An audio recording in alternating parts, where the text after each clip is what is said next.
You stuck around. So, I fucked a werewolf. If you saw that at all. Anyway, back to the podcast. I promised I'd do a 2-part werewolf thing, so here it is. Sorry if I look tense and feel weird. I don't think I'm going to be able to sit for a while. Welcome to the Foxhole at Foxxo Esoterica. I promise I was sober when I wrote this. Welcome back to Foxxo Esoterica, the only podcast that's both more mystical and hornier than a unicorn. I am your host, Frederickson Fox, and this is actually a second episode in a 2-part series concerning 2 different related upright canid / werewolf. Actually, I'm just going to go with werewolf. I wouldn't deign disrespect the potential bachelors that I might find myself flirting with. I'll give them the full werewolf credit. That being said, the first episode had to deal with the Michigan Dogman, but this second episode, well, I'll not spoil it yet. Let's get into it. Yeah, guess who figured out how to shorten the song? I am recording now also. This is how we're gonna line it up. What's your favorite color? Blue. Hell yeah, blue. What's your favorite animal? Bunnies. Hell yeah, bunnies. That's a good lining up. Yay! Okay, podcast is happening now. Yay. We did it. Hi, who are you? What's up? What's the vibe?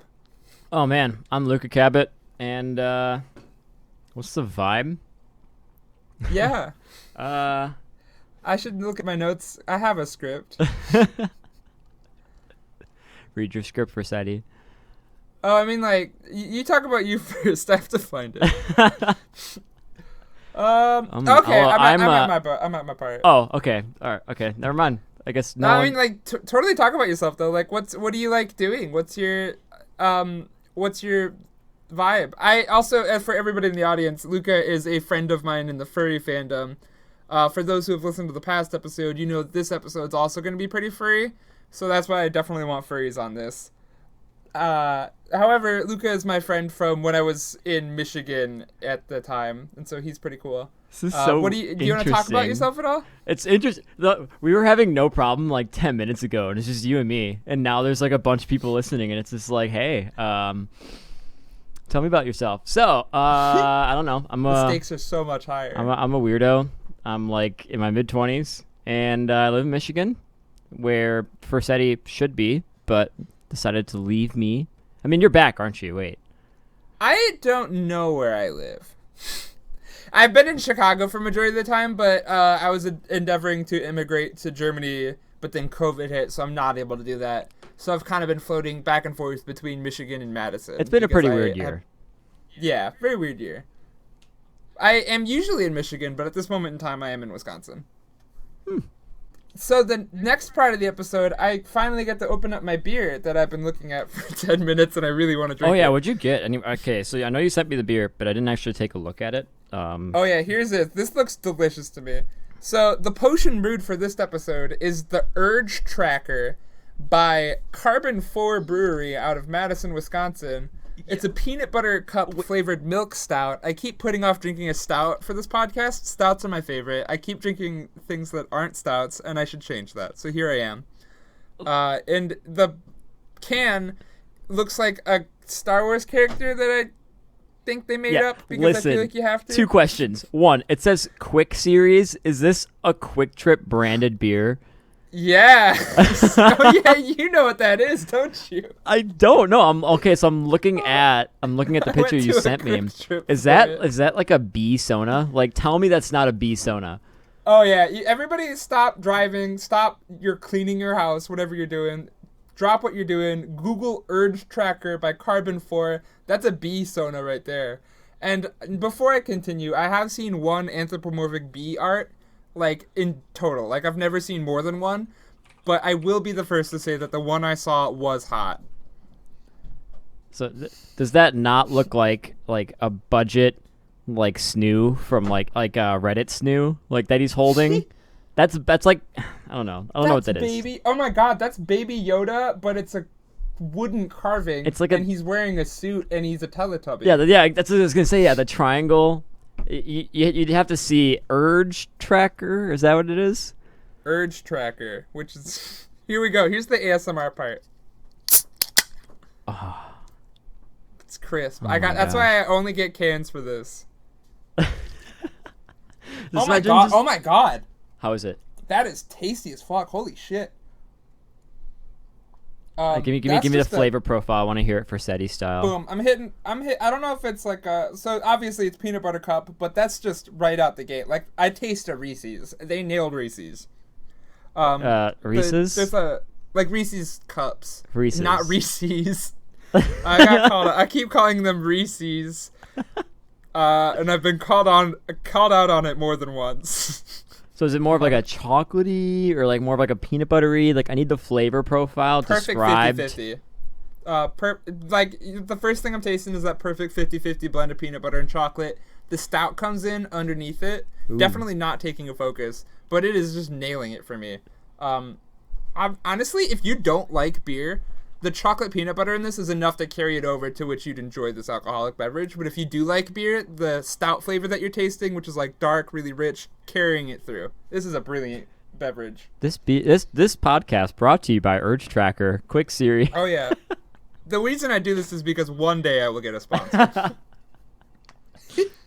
The second thing is that the encyclopedic collection that we are going to be reading from tonight is from the Urumabu Phantasmo category. And the subcategory, cryptid currency. So, obviously, everybody who has listened to the last episode knows what this one is about because it's kind of related. However, I don't know if you know what it is, Luca. Do you? I'm beyond excited. I have no idea. But, I mean, like, I don't even know how to explain. You could bring the most boring, dull subject to the table, and you will turn it into something fantastic. Like... Aww. I love hanging out. I miss you so much, Farsi. Oh my gosh. I miss you too. This is going to be wonderful. We'll hang out, like, I'm immediately. so hyped for this. Like I'm so ready. I'm so ready for this. Hearing like folklore and folk tales from you, like this is going to be I'm so set. I got my vodka lemonade. I'm ready to provide some commentary, some color commentary. Vodka lemonade's your beverage of choice this evening? Yes, it is mixed with a little bit of cold brew from this morning because that's all there was that was in there. I wouldn't not drink that, but I really love coffee. There's like genuinely coffee cocktails are good. And that's I put the period right there. They're dangerous. Boom. They are dangerous. You have to be careful. Oh, yeah. Like the PBR, like what do they have? Like the I don't like those ones at all. You oh my don't? God. Okay, so I know they're malty, but they're still like is it because is it too like sugary for you? Yeah, because they sweeten the coffee, and that's like a big buzzkill for me. Like if you're gonna add a coffee flavor, I don't want sugar and cream with it. Like just the pure coffee and beer as a combination, perfect. That's so adult of you. It's amazing. I'm like, I need to add cream and sugar to everything. I don't know if I'm good at it. Like I was actually talking with Luca about this earlier. So I'm trying to like half get into mixology because it kind of sounds fun. And I was like, boom, I'll start with martini. That's 2 ingredients. But what I didn't realize is that a martini is like 4 parts gin, 1 part vermouth, which is also alcohol, and then you put a little bit of lime in it, and not even like the juice. You just put the skin in. And so I'm pretty sure martini was invented just so people in 20s could like drink gin and pretend they're fancy. There's no way that martinis were... reminded me of... and We're getting off topic here. I mean, like the corporate version of me that's like used to meetings is like, hold on, we're gonna have to circle back because we're getting off topic on this meeting. But I just remember at a convention, a friend asked for a drink while I was bartending, and I looked at the bag. I had a bottle of simple syrup. I should know what it's called, but I don't remember. But I'm pretty sure simple syrup is just simple syrup. It is. But on the back, it explained how to make a Tom Collins. So I was like, hey, friend, do you want a Tom Collins? Yes, I would. It's like, okay, great. And I read the back of it, and I took a red cup, and I put in like 4 shots of gin.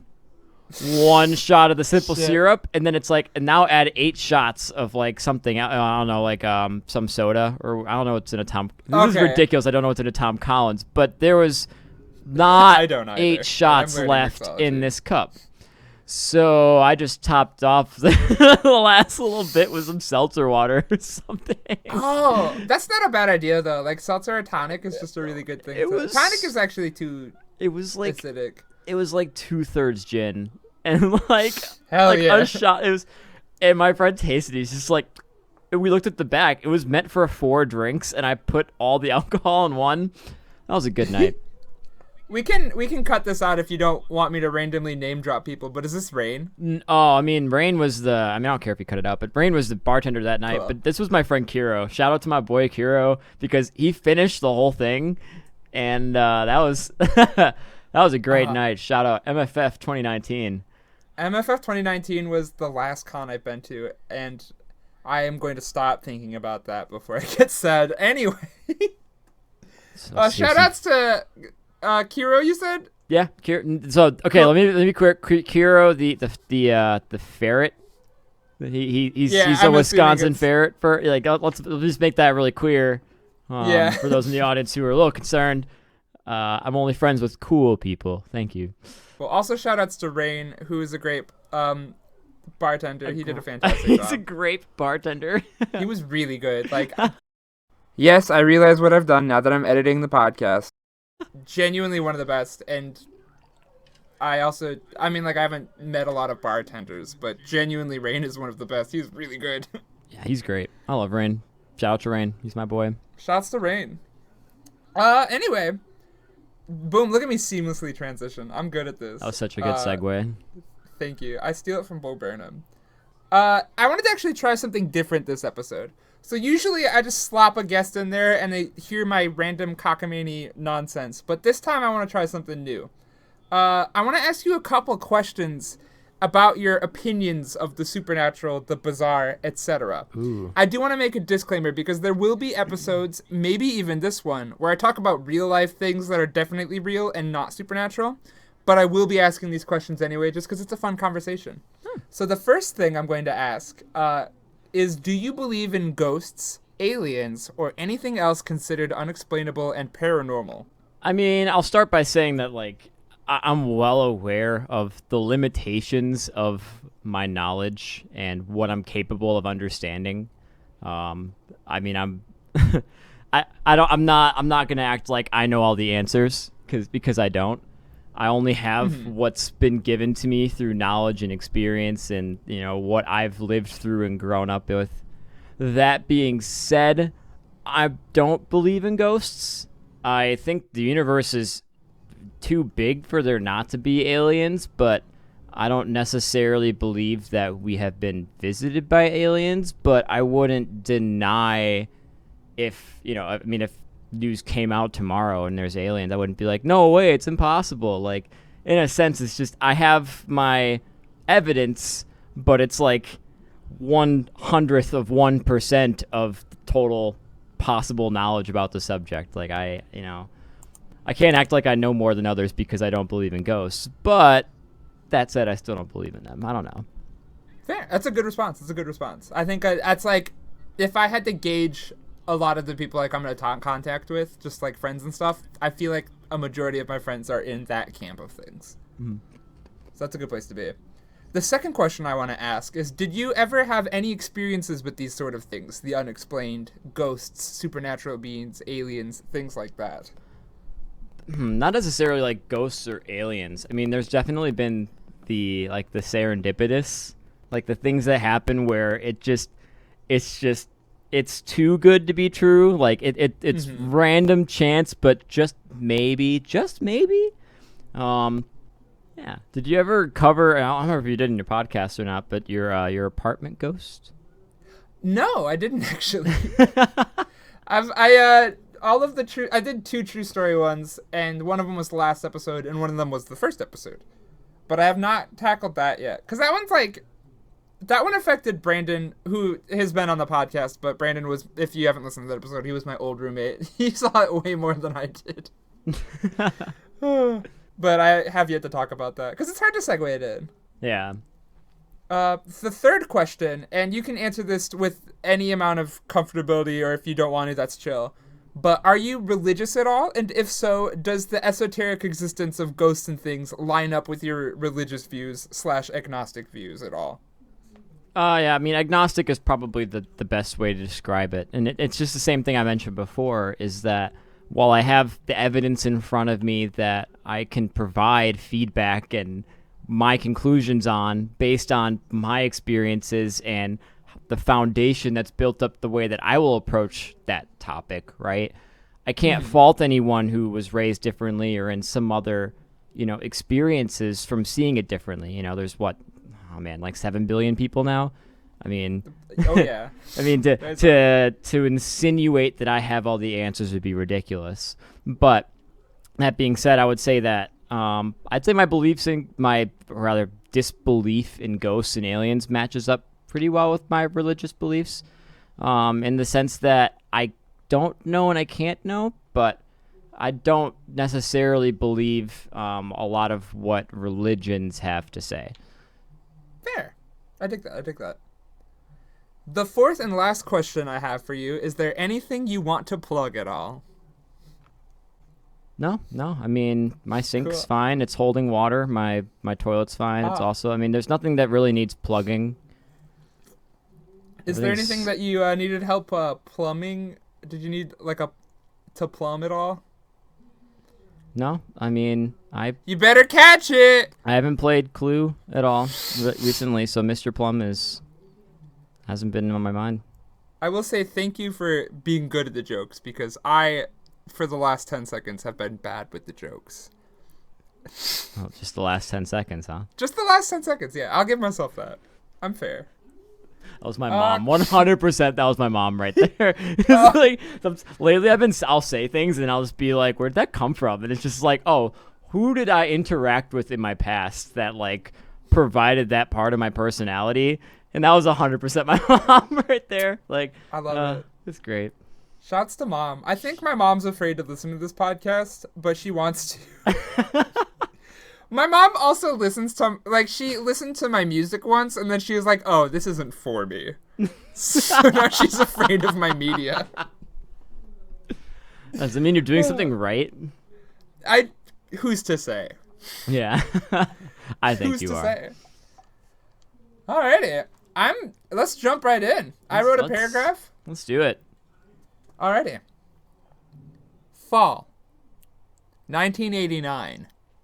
Elkhorn, Wisconsin. It's 1:30 a.m. All is dark and quiet on a back country road, not well traveled, only really connecting Highway 11 and County Road NN, because Wisconsin has a weird alphabetic system with their county roads that I don't understand. I've been there myself, actually, in this area of the world. It's not too involved. If one doesn't find farms in the fields of the Midwest to be involving, of course. Lori Endrizzi is driving home from her job as a manager at an Elkhorn lodge. That's when she sees it, at the side of the road.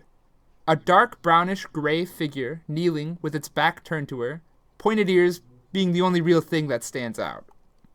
As Endrizzi drove closer, it turned, showing off its strangely canine face.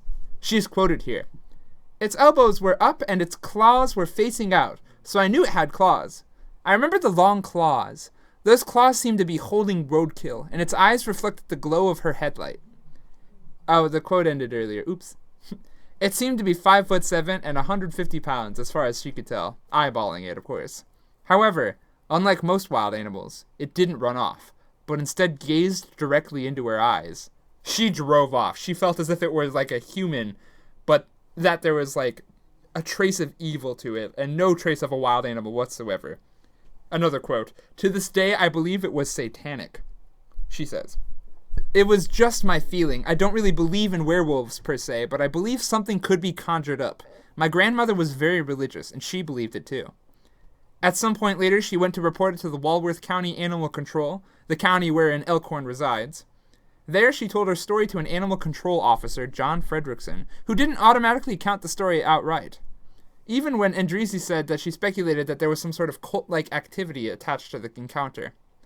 Not soon after, several books on Frederickson's bookshelf flew off of their shelves for no reason, and a big black bird hit the window and died. Frederickson documented the story, and along with other related canine encounters, in addition to a slew of cult-like animal mutilations in Walworth County in the 80s, and kept track of it in a manila envelope, simply labeled with one word: werewolf. This wouldn't be the first encounter of a creature named the Beast of Bray Road, named after the road in which Andresi saw the creature.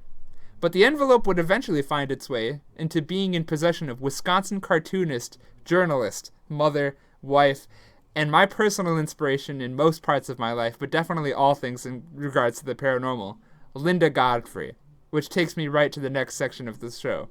You hearing about this and talking about it. But before that, I'm going to cut you off. Linda Godfrey, you can listen to this episode until I tell you you can't. Luca, what's up?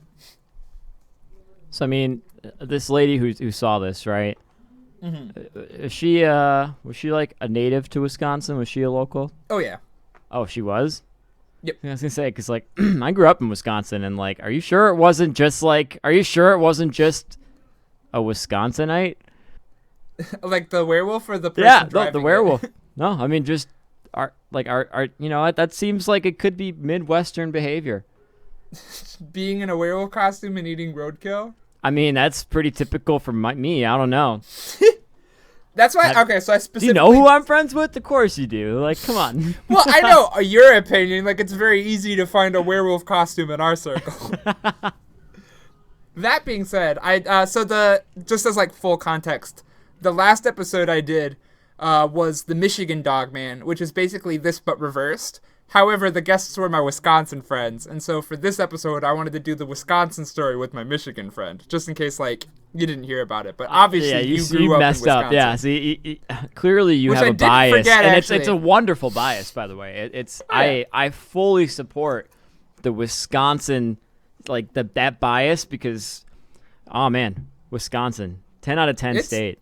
I mean, okay, well, 9.5 out of 10. Yeah, I like it. It's hillier than Michigan. They have more cheese. They have slightly less breweries, but they have New Glarus, and I like it. Wait, hold on. Wisconsin has less breweries than Michigan? I feel like Michigan has more, but I also grew up around Grand Rapids. You Google that right now. I grew up around Grand Rapids. That one's like the crazy. Okay, hold on. You're in Detroit. I'm Googling this right now.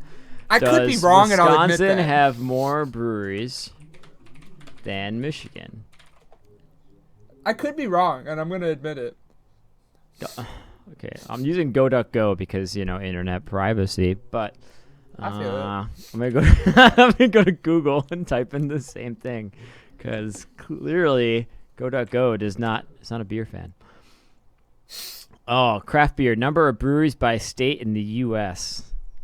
What do you think is like the state with the most breweries? I was going to say Michigan because Grand Rapids is like very large. I can get the answer for $39 a month. I'm going to finish the sentence sensibly. That's the craft brew states in America. No, which state says ranked by its top beer? Okay, that's not. Okay, you know what? That's going to be hard, isn't it? Yeah. How hard is it to... Here, I could Google it. They give me like a list. Yeah, see if you can find it. Has the most craft brewery. Oh, that's the letter 4. And when I say letter, of course I mean number. Vermont? No, wait. Yeah, see, I went to Okay, so it says Vermont is number 1 with 68 breweries, but Maine is number 2 with 133 breweries. What the fuck? Well, apparently we know nothing. Google just lied to me immediately. All right, so there's states with more bars than Michigan's number 12 and Wisconsin's number 14, so we both suck. Wait, really? Yeah. Hey, you want to see the real graph? It's the state that has more bars than grocery stores, and Wisconsin's just like bars are red and grocery stores are orange, and Wisconsin's just bright red. Oh, I see how this website's doing it. It's like taking the number of breweries and then dividing it by the number, or like multiplying it by the people who frequent them or the people who own them and stuff. So that is stupid, and I disagree. It does not prove either of our points. I had to spend the last like 20 seconds trying to remember how we went down this tangent, and either way, I see your bias for Wisconsin, and I approve. If you ever feel worried about getting on a tangent, just remember you aren't pulling a knife out and trying to spank me with a knife. That happened last episode. Wait, can I pull a knife on you? Like, No, I'm exclusively doing this remote now because of that reason. Also COVID, but like I don't want to get spanked with a knife. I guess I could try to wrangle us back to the discussion at hand. Have you ever heard of the Beast of Bray Road? I have not. So it's kind of interesting you mentioned Wisconsin's like state highways and stuff. I mean, US 18151. You have highway. Oh my gosh. Have you ever like been around the Elkhorn, Delavan, Janesville area? Janesville. Ooh, yeah, I played hockey in Janesville a little bit. Okay. I played against Janesville. And It's in that neck of the woods. I got you. I am the most geographically challenged person that you could imagine, unless it involves, I guess, states or countries, apparently, because I've been practicing that on apps. But when it comes to like, oh, we're lost, can someone find our way back? Probably not me. I guess out of curiosity, have you ever heard of the Michigan Dogman? I have not. That's interesting to me. Like, I don't, like, obviously I've been in Michigan my whole life, and so not everybody I come into contact with has Michigan Dogman vernacular in their head, but it's always funny when I, like, run into somebody and they're like, I know what you're talking about. It makes me feel like I'm in a fandom. I mean, Wisconsin, all we had is, like, cheese, beer, bratwurst, and the cows. Packers and the Badgers, and, yeah, it's roughly Do I have about to cheer it. For I might have to cheer for the Badgers. Like, I'm in their city right now. Very weird. You're in Madison? Yeah, I'm in Madison. So you are like 20 minutes from my parents, and I'm like 8.5 really? hours. I think I'm like right in Madison, but I'm on the edge of. I'm not gonna like give the address. Obviously, this is not a house I own, but I'm like I'm on the cusp of like Madison and Fitchburg. Listen, how do you feel about Chinese food? I really like it, but my friend who is Chinese and is also the friend whose house I am currently sitting inside of told me that it's hard to eat out Chinese food because they usually sneak meat into it, and I'm a vegetarian. Not like sneak meat into it, but like cook with fish oil or like stuff like that. And like it's not like something you automatically would consider to be not vegetarian. That's respectable. I totally forgot about that because you mentioned if I had any plugs or any shout outs. Shout out to QQ Express. That was the college when I went to the UW. That was the like a 5-minute walk from engineering building. That was just the like go in and out in 2 minutes. You have a full like a styrofoam tray of just Chinese deliciousness. I drive DoorDash, and there's like a non-zero chance I've been there to deliver food. It's so good. It's like a mecca for me. Like every time I come home, I'm like, I'm getting QQs just at least for one meal because it just it reminds me of college. Good times. Shout it out. Shout it out. Yeah. All right. Well, anyway, That's back Boom. on topic. Let's do it up. So now I'm going to read from my script, and I believe I'm going to be repeating information because I ad-lib, and then I forget I wrote it down because I don't trust myself. Here we go. So Luca doesn't really know this per se because I specifically kept it from them. But last month I did an extremely related story, the Michigan Dogman. You can listen to it. I'll link it in the podcast, but I don't feel like I need to because you can just click on the podcast and then find it because it's easy. Here's the overview though. DJ Steve Cook wrote a song about people seeing werewolves in Michigan, and then he released it on April Fool's Day, 1987, puts it out, and then people call in saying that they actually saw the werewolf, and then the sightings last to this day, and even are going on before the song existed. A lot of references that I had in the last episode are the exact same references I had in this episode, Linda Godfrey. I will say, though, I do want to point out that the Michigan Dogman started first, but it only started 2 years before the first Beast of Bray Road sighting, if you don't count the Shackleman one. I'll get to that. But like I said in the last episode, some people probably saw this one coming because I said it'd be a two-part, and I mentioned Linda Godfrey 80 billion times. But I would like to say it again. This episode would not be possible without Linda Godfrey, and Luca, you have to believe me when I say that Linda Godfrey is my idol, okay? She is an investigating journalist, author, and cryptid hunter. Not having gone through this episode yet, I am going to hesitantly say, Linda Godfrey, you are safe to listen to this episode, but please, please, please do not listen to the Michigan Dogman episode for the love of all you hold dear. That being said, pretty much all of the stories about upright canids and dogmen in the whole world have been compiled by her. She's received thousands of reports and has published at least 6 books on the subject, 12 books in general. She's the driving force behind this story, and unlike last month's episode, she plays more of a direct role into how this story plays out, being the Beast of Bray Road. So I will talk about her a lot in a bit. But that being said, the sources for this episode are Real Wolfmen, True Encounters in Modern America by Linda Godfrey, The Michigan Dogman, Werewolves and Other Unknown Canines Across the USA by Linda Godfrey. She talks about Wisconsin a lot. And the only new book I had to read this month, The Beast of Bray Road, Tailing Wisconsin's Werewolf, written by Linda Godfrey. I almost tried to use exclusively Godfrey published material for this episode, but I caved and decided to use Seth Breedlove's research and documentary about the Bray Road Beast in his Small Town Monsters series. But Godfrey is on screen 33% of that, though, so it counts. You're gonna love Linda Godfrey. Believe me. So, I mean, I'm a little bit disappointed in myself because I have no recollection of this fantastic person you speak of. But I am beyond interested. Like I want to hear everything that she has to say.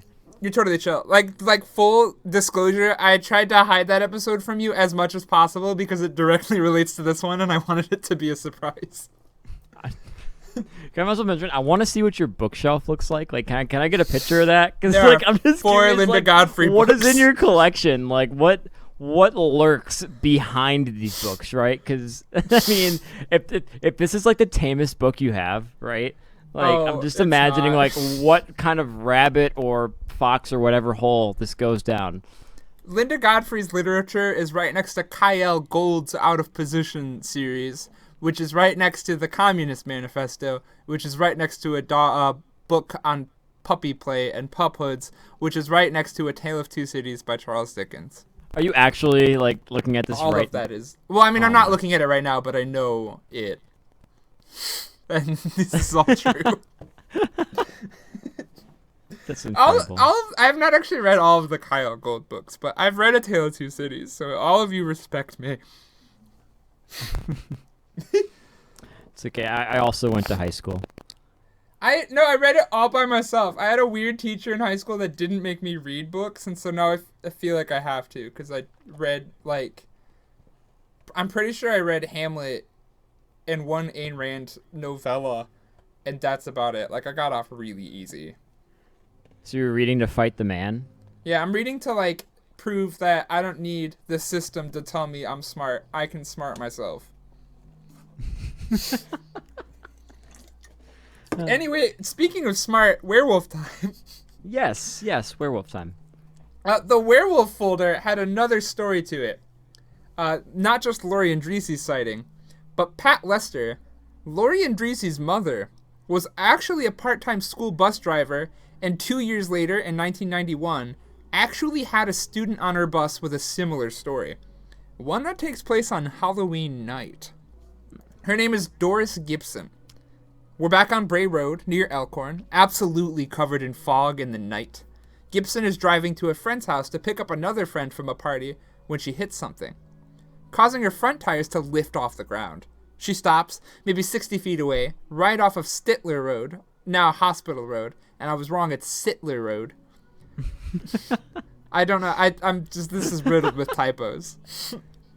She gets out of her car to investigate, thinking she had hit a small animal, but finds nothing, and makes her way back to her car. That's when it lunges at her. Through the fog. Brown, straight fur, canine. More muscular than the creature in Andreessy's sighting, and on 2 legs. Though Gibson bolted to her car door, not particularly in the mood to get closer. She's quoted, "I just put my foot on the gas pedal and I started going." She then bolted out of there as the canine tried holding on to the car. Or, I'm going to re-say that. Who bolted out of there as the canine tried holding the back of the car while grabbing the rear end of it. "I had a feeling I would have been dinner if the animal caught me," says she, with some 6 in there. While dog-like in appearance, Gibson attests that there was no dog involved. It was much larger, and quite bipedal. She fled the scene, and made it to grab her friend, eager to get home right away. This is not where the story ends, though. On the way back, Her friend says, "Look at that thing." And the two of them see the same muscular werewolf-esque being, and Gibson takes off roughly 0 seconds to put the pedal to the floor and get out of there. Her claw has claw mark. Why can't I read?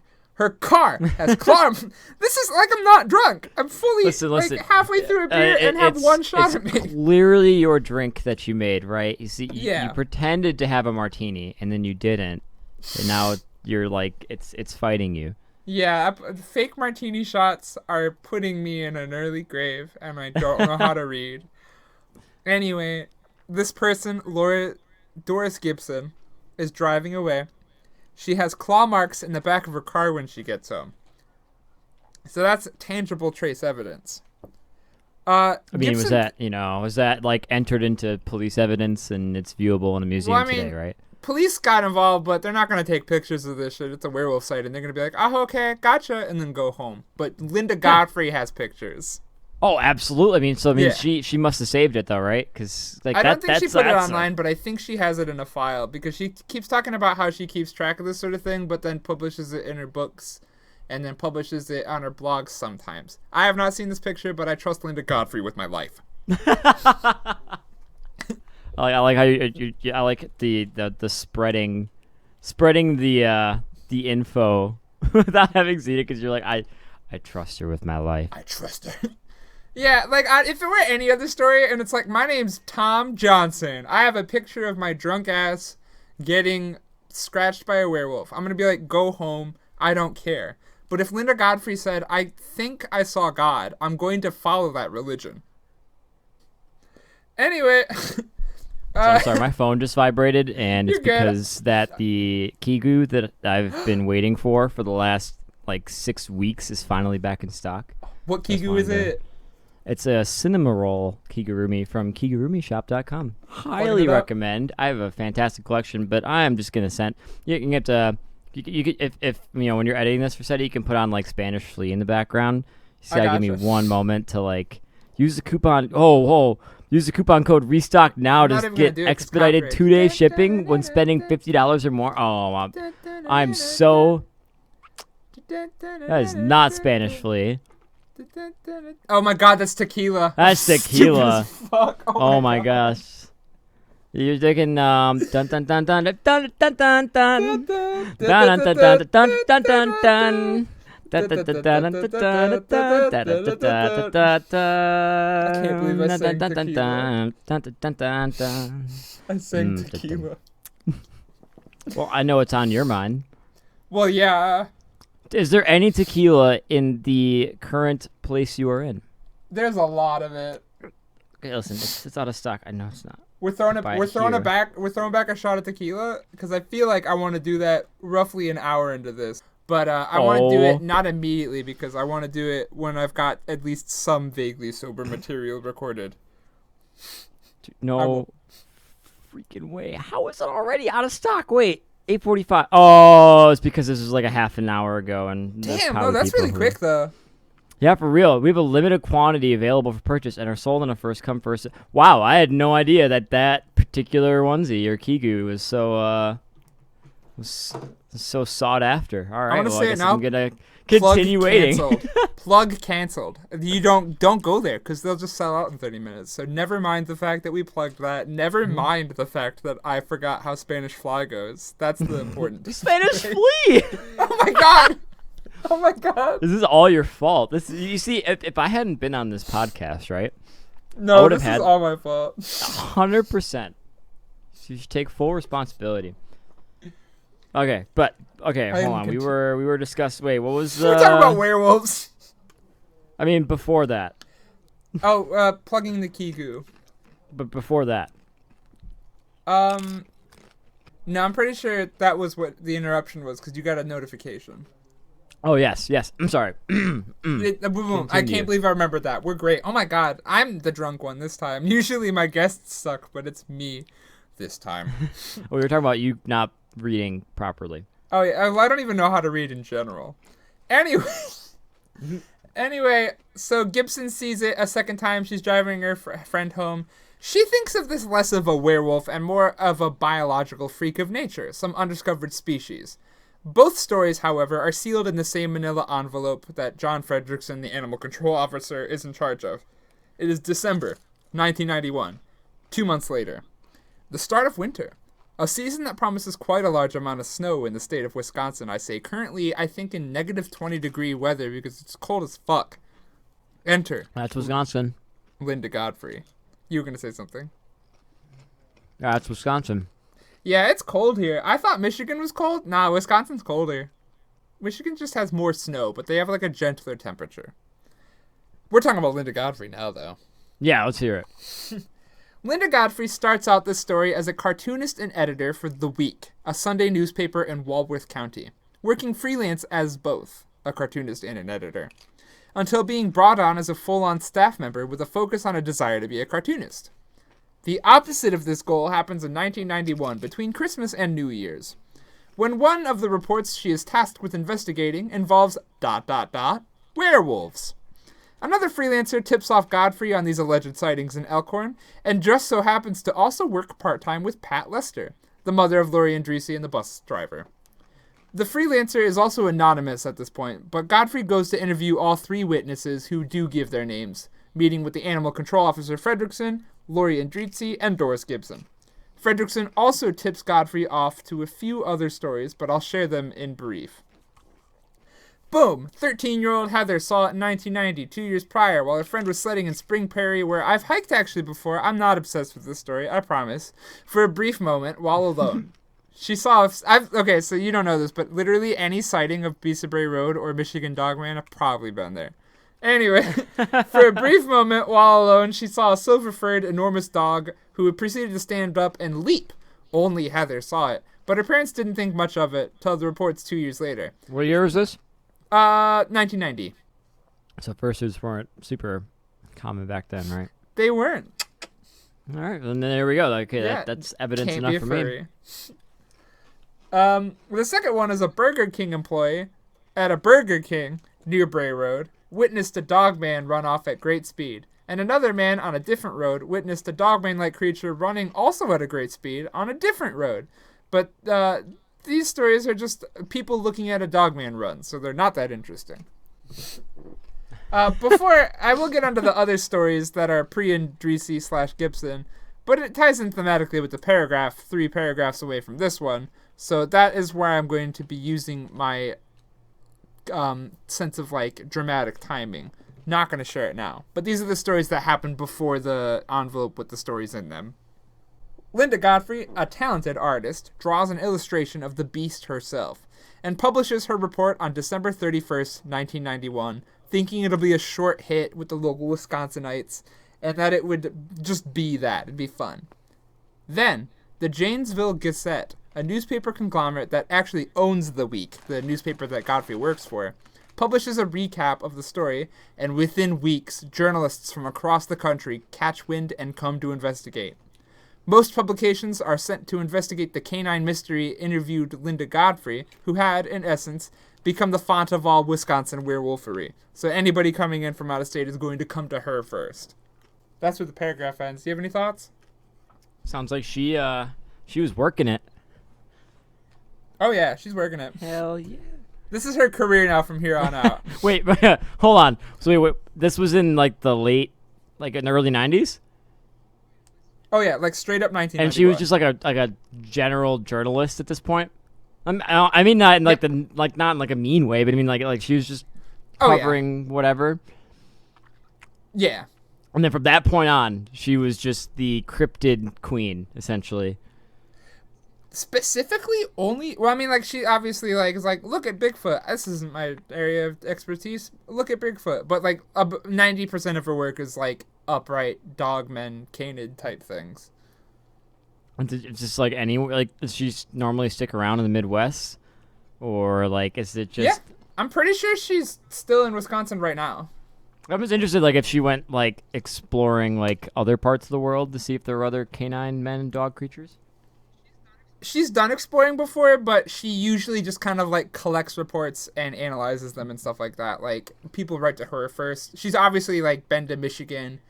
and like other places. And even in the last episode, there was an episode there's like a story where she was involved in werewolf hunt herself, and her camera got stolen by something mysterious.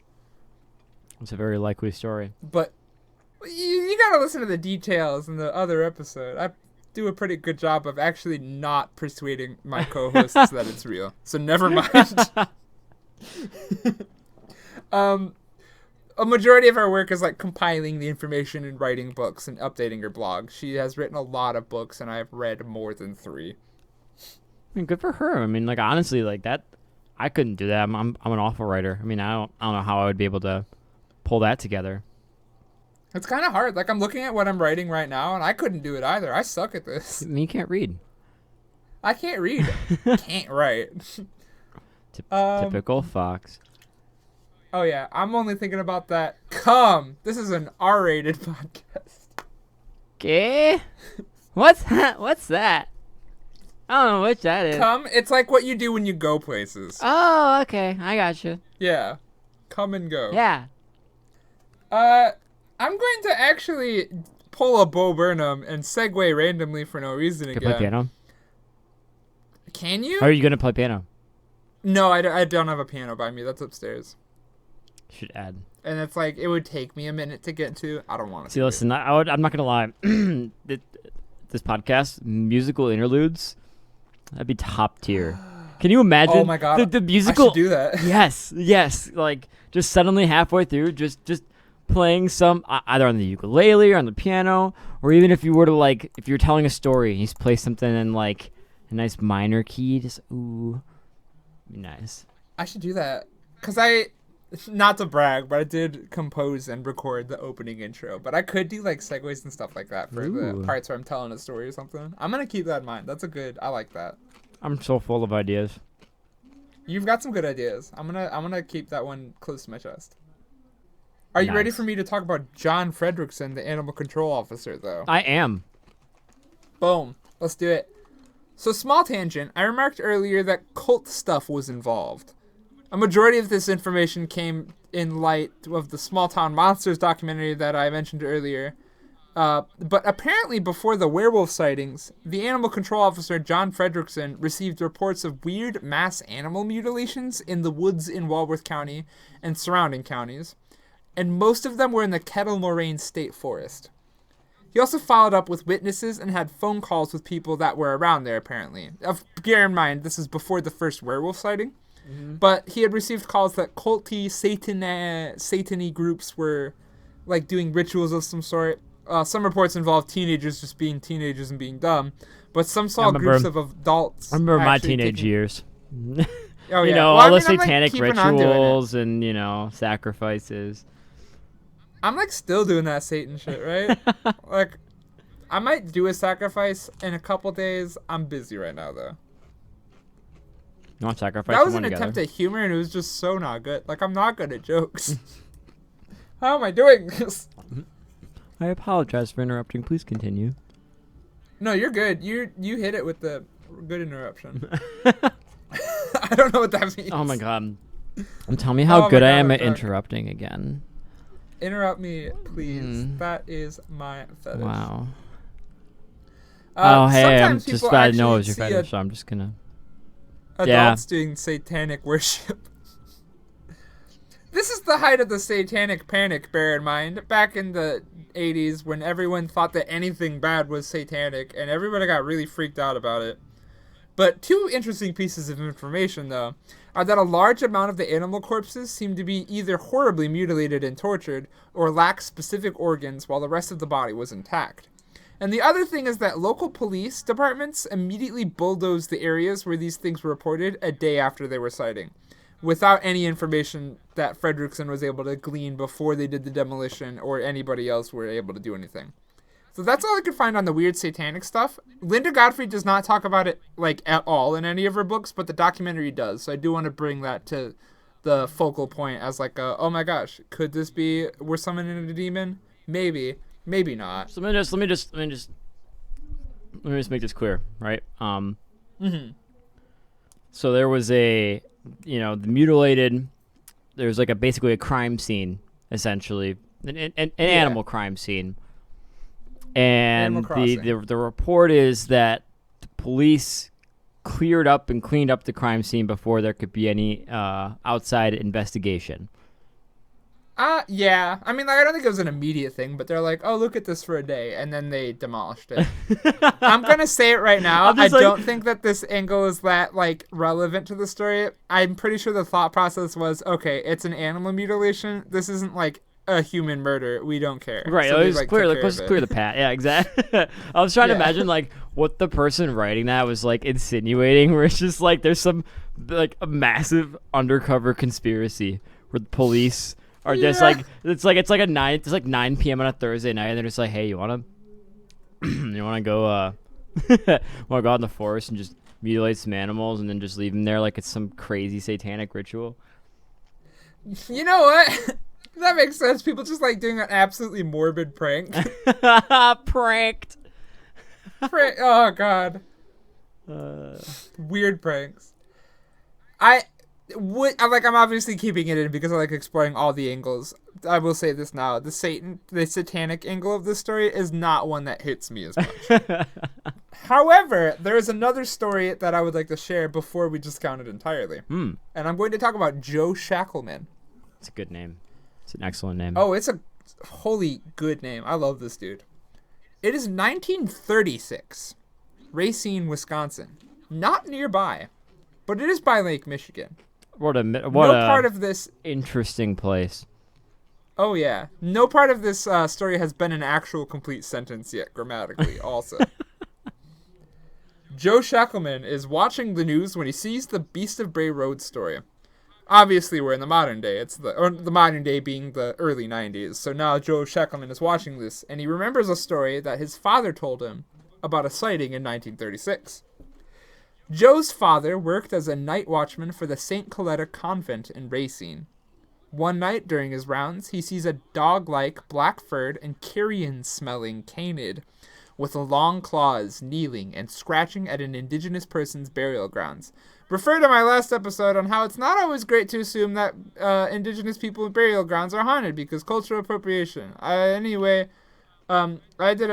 do like a tangent, but when everyone's like, oh my gosh, it's a satanic thing, if some people are like, oh, it's the people that were here first doing something, that's kind of also not something I'm ever going to latch on to. Mostly because of cultural appropriation, but like also because you're just taking somebody's religion and then making it a real thing, which is like, or not like a real thing, but like pretending it's spiritual and magical, which is like... One should never try to articulate the plights of the First Nations people in a political, social, and religious sense on a drunk podcast about werewolves. However, it is something important to look into. And while I don't have the resources or the background in order to fully describe what I'm talking about here, a good place to start is actually another paranormal podcast, Astonishing Legends, and their investigation on the Sally House. In the first episode, somewhere around 30 minutes in, they covered this pretty well with one of their sources, and I would check that out. Tangent over. Not how that should work. But it's at a Catholic convent, so that's a weird detail. I don't know why a burial ground would be at a place where a Catholic convent is. I put this detail in here because I don't know if the story is real or not, but these details are weird. Catholic convent, so like a church, right? Like yeah, but I think nuns are there. But church, religion, burial, pretty. Or are you? Because you said this was a Native American burial ground. Because you went in that tangent, right? Yeah, that was the tangent. So clearly, this is on a covenant. Whatever this convent. Convent. I think a covenant is witches. Excuse me. Oh, I need some more. Oh God, you're good. I'm so surprised I haven't burped yet. I'm so surprised I haven't burped yet, but I don't think this beverage is a particularly bubbly one. I mean, ordinarily, I'd be polite ASMR, enough baby. to move it away from the mic, but wow, that was nice. I don't even like beer, but that was just, there's something very satisfying about an aluminum beverage can just getting opened. That's why I'm only getting aluminum beverages for this podcast, because I just love the ASMR. Can you just do an entire like an entire hour podcast where you just like do nothing but open aluminum cans? I feel like I don't have the money for that. That's just like what? That's got to be 100 cans or something. I mean, I'm not a math know. man. You got that podcast revenue. Oh, I've made $0 off of this. This is a project of passion. That's how most people feel about me. I'm passionate about your projects. Aw, thanks. Projecting myself onto your passions. You're talking about the Catholics? I mean, what about them? I don't know. You were going to say something, and I think I cut it off by talking about beer. Just imagining you're like, ooh, he's going to drop something spicy. No, I'm just more like, I was just, the fact you were confused why there was a burial ground next to a church. And I was like, that seems pretty common. I don't know. I feel like that's every like graveyard I've ever seen is usually like at least adjacent to a church. That makes a lot of sense, actually. Like, you'd be drawn to that sort of, like, a graveyard-esque area would be a place where people would want to put up religious architecture and stuff like that. That checks out. Yeah. I mean, not when it's, like, a Catholic church and then a Native American burial ground.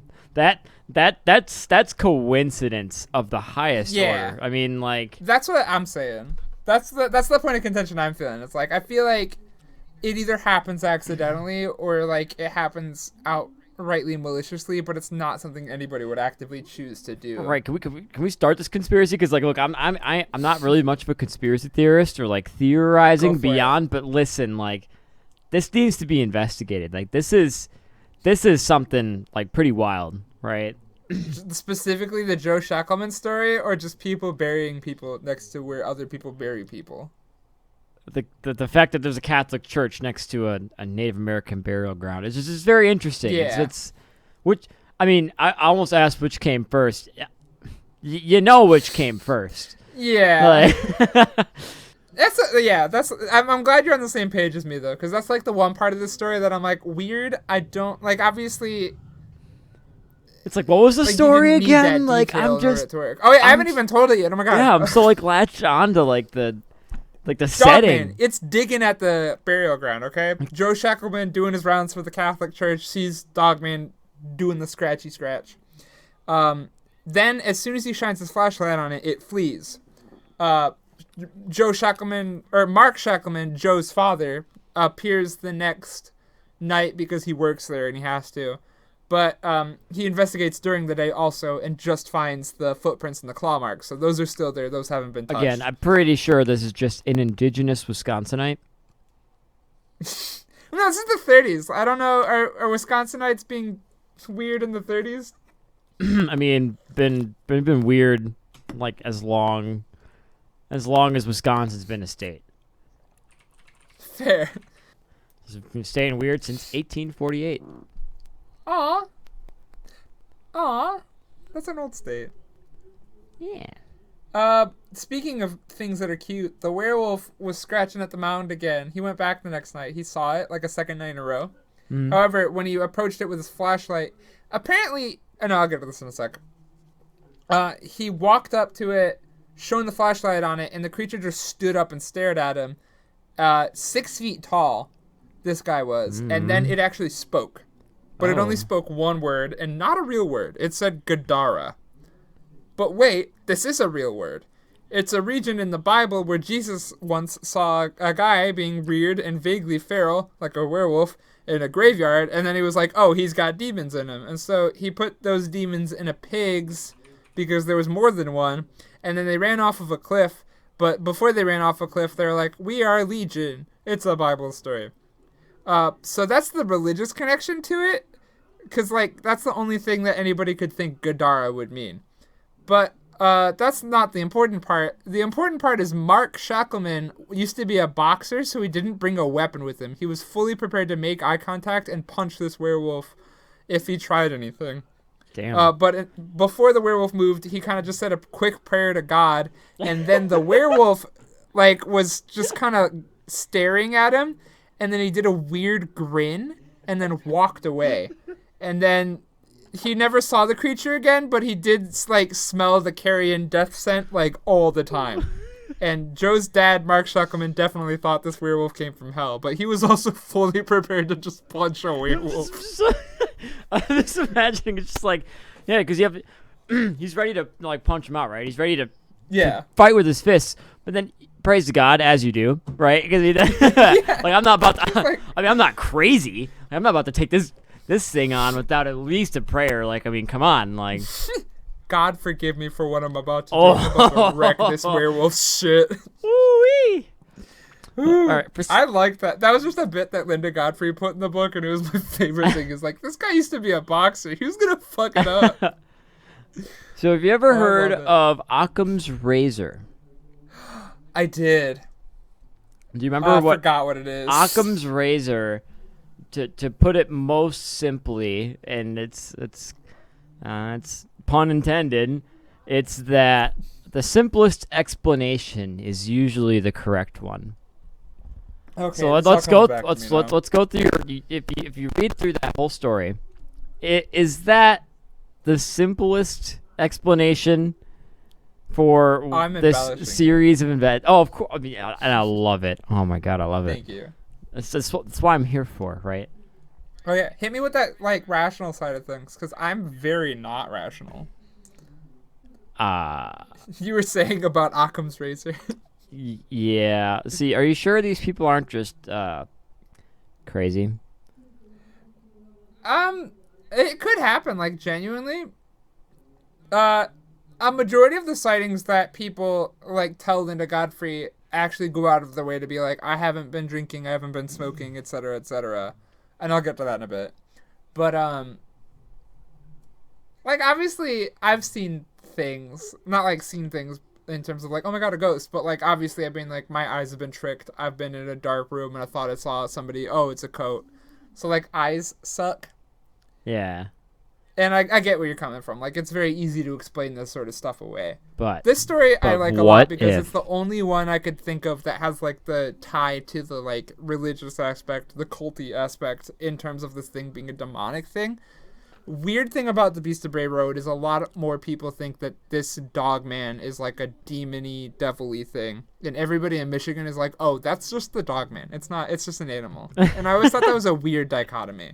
Wait, so like in Wisconsin, it's all religious, and in Michigan, it's like, oh no, it just exists. It's a thing. Yeah, and it's such a weird. Like, I obviously researched Dogman of Michigan first, but now that I'm doing Beast of Bray Road stuff, I'm like, that's so weird. Everybody here thinks it's like crazy religious, and that's a weird thing that I've never been able to connect in my head. I don't know. Yeah, the Michigan one came first. Is it It's like, how old is Michigan as a state, right? Slightly older. I don't think it's that much older than Wisconsin. Definitely early 1800s. Or like early in terms of like 30s or 40s or something. Let's take a look here. Oh, I might be wrong. Oh, that was spoken languages. 1837. Hell yeah! Oh, I nailed it. Oh, that was a guess. It's like 3 years. Wait, 37 to... I should know this because I grew up in 1848. Okay, never mind. That's like a lot more than... That's like 11 years. Before Wisconsin. Nice. Not a lot. Like, these two states are kind of siblings. Yeah. I just felt like... I don't know. Everyone always called Michigan, like, I mean, I get it. When you grew up in Michigan, like, it's the mitten, it's the glove, right? But with Green Bay in Wisconsin, where it's like, oh, no, that's the glove. That makes sense. I don't think I've ever seen anybody do the hand thing, though. I mean, I do it now that I live in Michigan. It's just like, yeah, there we go. Oh, yeah, but do you do it with Green Bay? Oh, no, I mean... It's kind of, I mean, you pull your thumb in a lot, and then you just have like just the tip sticking out, and that's like Green Bay. So it's more like sense, actually. It's more like an oval palm, like an oval like hand, with like a little bit of thumb sticking out, and that's those Wisconsin. Of you from neither of these states, people from Michigan like to stick their hand out and be like, "I'm from here," and then point to a random part of their hand. Like anybody from not Michigan would understand what they're meaning by that. I've done it in foreign countries, and it never goes well. That's what you just say, like, I'm from Northern America. Yeah, I'm from the Midwest. It's surrounded by lakes the size of oceans. I'm from the place where you run into someone and say, "Oops, sorry. Let me just sneak Oops, past you sorry there and about just that." grab the ranch." You got Tab, my favorite pop. Yeah, I mean that's Midwest. Oh gosh. Midwestern people are so funny, and I love them because I'm constantly surrounded by them. Oh my gosh. I remember distinctly when being Midwest was like, the only time being Midwestern was ever like a benefit. A weird story. I studied abroad in China for 2 months, and hell yeah. while I was there, one of my friends, Mitch, who's also from Wisconsin. Wisconsin? Oh my gosh. Alcohol. Yeah, right? Yeah. I'm It was. out of here. Oh my gosh, where were we? We were at some club in Hangzhou, but someone there wanted him for a moped commercial, like literally just for a moped. So like I don't know how much they paid him, like a couple hundred like US dollars, but he basically just posed, and then someone else in our group actually did an ESL, like an English language course, and they did like the voiceover for some of these, like for this book essentially, because apparently the Midwestern accent is desirable. I don't know why, because you could go to like Great Britain and actually sound like like sound cultured. Wait, no, I feel what you're saying. Like I've done auditions where people are like, "Oh, you have a Midwestern accent." That's like because I do acting and stuff. Like I've been to auditions where they're like, "I like that. That's approachable. That's comfortable." I feel what you're saying. Dude, I'm sorry. Look, the Midwestern accent it's not hot. It's not it's like, maybe it's because I grew up in the Midwest. To me, it just sounds like a normal thing, but I also understand, like, I'm weird because I'll say, like, milk instead of milk. It's a milkshake. It's I'm going to grab some milk from the fridge, it's just like, it's... Yeah, I feel it. The Midwestern accent isn't spicy, but it's ranch, and a lot of people like that. It's a wonderful way to put it. It's Thank homey, it's like it's like some, what do you like fish and chips, like yeah, grits, and what goes well with grits? I should know this. Shrimp. Oh, all right, cool. Yeah, that. I saw it on a cooking show. It's like some nice home cooked meal, right? I get cornbread. It's so like less cool than a lot of desserts, but you'll like it. Yeah. Everybody likes it. It's the dad bod. It's like the nice. It's the nice. It's cushion. It's the dad bod of U.S. dialects. Yes. I'm never gonna be talking to a mic like, let me just sneak past you there and grab the ranch from you, and I go to the milk aisle. Just like, let me grab my me camo. In the bedroom, like, hey, wouldn't you like me to take you to the party store? Ooh. Tell me more. We can do a weird left turn in the middle of the road for no reason. Oh, that's Michigan. Yeah, wait, that's Midwest. Yeah, that one's specific to Michigan. Yeah, let me make a right turn. Let me make a left turn, and by that, a right turn followed by a U-turn. Just a very complicated process for no reason. I like Michigan. I like it. Oh, I miss Michigan. I love Michigan so much. So everyone hauls ass. Like left lane 90 is standard. Oh, yeah. Yes. That's what I love about Michigan. Like, people are so aggressive when they're driving in Michigan, but then I go to some place like Chicago, and nobody's aggressive, but everybody's stupid. Like, people will just shift lanes no reason. Somebody will, like, speed up and then slow down, and nobody's in front of them. They didn't need to do that. They just did. But they did. That's my favorite thing to do while driving. It's like when I'm driving down, in a certain lane, and someone will just change lanes, and I have to sit there guessing, like, why did they change lanes? Like, explain it. Explain to me. They moved left. Once. They're not passing anybody. It's not like there's anyone like on like the shoulder. There's no on ramp. Like, why'd you move over? Like, it boggles my mind sometimes. That's Chi-Town, baby. They just do that. And I got it in a 7-car pileup once. Wait, you did? Oh yeah, that was like a year ago. Or oh my God, no, 2 years ago, because it's 2021 now, and I'm in hell. I was gonna say, is that how you got the duct tape on your bumper? Oh yeah, 7-car pileup. And that's all you got was duct tape on your bumper? Yeah, I think I got really lucky. It was like obviously it wasn't fun. It was a 7-car pileup, but I got out pretty okay.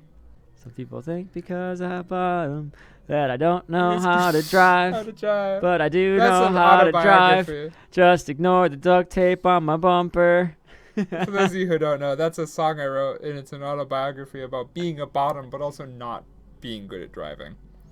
By being Should a we talk bottom, about the he means. werewolf again? Let me just make this clear to the people who aren't furries. Okay, by being a bottom, okay, he means that he is the foundation for what makes his friends' lives worth living. Non-furries can be bottoms. That's right. It's about being a foundation. It's like being a rock for somebody else. That's what it Straight means to people be a can't be bottom. bottoms. So if you are a rock for someone else, you are a bottom. Yeah. Which is why straight people can't be bottoms. Sure they can.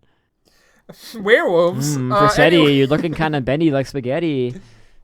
Put me in the water. I'll stop being straight. Take me like a piece of Parmesan, baby. Great, great, great. I'll take you on a really sweet date. And then I'm going to get you some I ice hope you're full of cream love and because not otherwise I hate. would be irate. I'm really bad at rapping. I didn't go to Michigan. I went to state.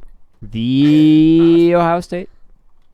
No, I went to actually Oakland University. Shouts to the Golden Grizzlies. This is a school with maybe 1,000 Oh my people. God, Versetti, we went to the same college, remember? We did! Yeah. Oakland University. What's your opinions? I took classes that my work basically signed me up for, so my It's so opinion funny. is I don't know, the one building I was in was pretty nice. It was really close to Auburn that's Hills. the one good building. I like the OC because that's the only good one. Besides the engineering building, which is very okay. They have an Einstein's bagel though. I really liked the the card, whatever the heck that that my company put a bunch of money on, so I would just like the last I had like $70 left on it. The last day of class, I just bought a bunch of chocolate bars for my drive to was it MFF? No, I had a ton of chocolate for a road trip, and I'm trying to remember what it was. Legendary. It had to have been winter. Had to have been dude. It had to have been MFF. Was it like Fernal Equinox? No, because I was carpooling with you for that one.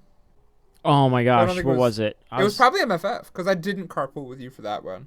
No, that's the thing. I swear to God, I was with Chef. Was it in Ohio? That would have been like I don't even know. All I know is like the last class I had to take, I just bought a ton of chocolate, and then I was. That's so cool. It was really good stuff. It was like the fudgy stuff that. Like all the natural ingredients where it's like $8 a bar. Yeah, I flexed. And it's like $10 because now you're buying it at a school, like a university, Yeah. and they just upcharge it for no reason. Something I would never buy, but it's just like this card. I'm never coming back to this like building again, and there's $80 in this card. Why wouldn't I? Like, you know. That's smart. I respect that. I think every time I had money on cards like that, I just kind of spend it all immediately because I lack a certain self-control that I could have. Yeah, that sounds about right. I just get away with that because I mean I'm like Well, lucky you enough. did it. You saved it all to the end, and you got road trip chocolate. Like no, you underestimate me. Listen, every time it was like because it would be from 5 till 9. I think like 2 or 3 what nights way a to week. make a living. Well, I mean it was after work, so I mean like I would literally just like it's at 5, and then I would just after work I'd come in, and then there'd be like a short like maybe like a hour break, and I would always get the sushi. And it was just way overpriced for the quality, but it's just like Yeah.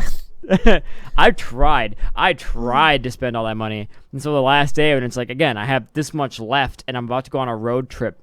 It's killing me that I can't remember what the road trip was, but I just remember. I don't know. I don't think I was there for it. MFF was a good you know candidate what? because MFF always comes up at the end of the school year. Yeah, it's so nice. What's up? God bless it. I think I didn't have class. I think it was after work one day, and I had like a half an hour to an hour until like whoever I was road tripping with was free, and so I was hungry. And so I literally just drove to Oakland University campus and got, I don't know, probably whatever the Asian place was in there, the Chinese or whatever. Oh, they had a Panda, but Yeah. they also had that one weird cafe that used to be an au bon pain, but then they turned it into just a weird cafe with sushi for no reason. Yeah, it was definitely I definitely got the Panda Express. But then after I ate that, I was just like, okay, I got another like 20 minutes. And then I was just like, And I don't think I'm going to be here again before the end of the year, so I should spend what's left. Yeah, that was good chocolate. Holy cow, that was so good. Audience, I hope you enjoyed this college reminiscence. I hope it brought you back to when you were in college, if you went to pursue higher education. Not that you have to, but the nostalgia of it enough probably lets you, like, I'll start a Patreon, so if I keep talking about college, would you support me? This isn't you, Luku. This is the audience. Keep that in mind. I'll just talk about college. Just say the one thing I could tell you about college is I've forgotten like most of what I've learned. I could relearn it much quicker now. Luca, but all it taught me was how little I know. Luca, I have a theater degree. I didn't actually learn anything. Oh, you learned plenty. Oh. I love coming to you about music theory. Teach me the circle of fifths. I did that all on my own time. No, actually, shots to Jocelyn Zalasko, a really good professor that actually ended up having to not work at the school anymore the year after I had her, which is sad, but at least I had her, and I love Jocelyn Zalasko, but she made music theory really fun. She will never listen to this podcast. I don't think we keep in touch, but I love her. You were saying. I had nothing to add there. Should we get back to the werewolves? Yeah. Oh, yeah. Hey, that's a thing. We're talking about werewolves. Oop, and I burped. That's my burp for the pod. Hey. Woo! Anyway, we're back in the 90s. Post Godfrey's article, she put it out, and I'll keep this section short. I don't know why I wrote that.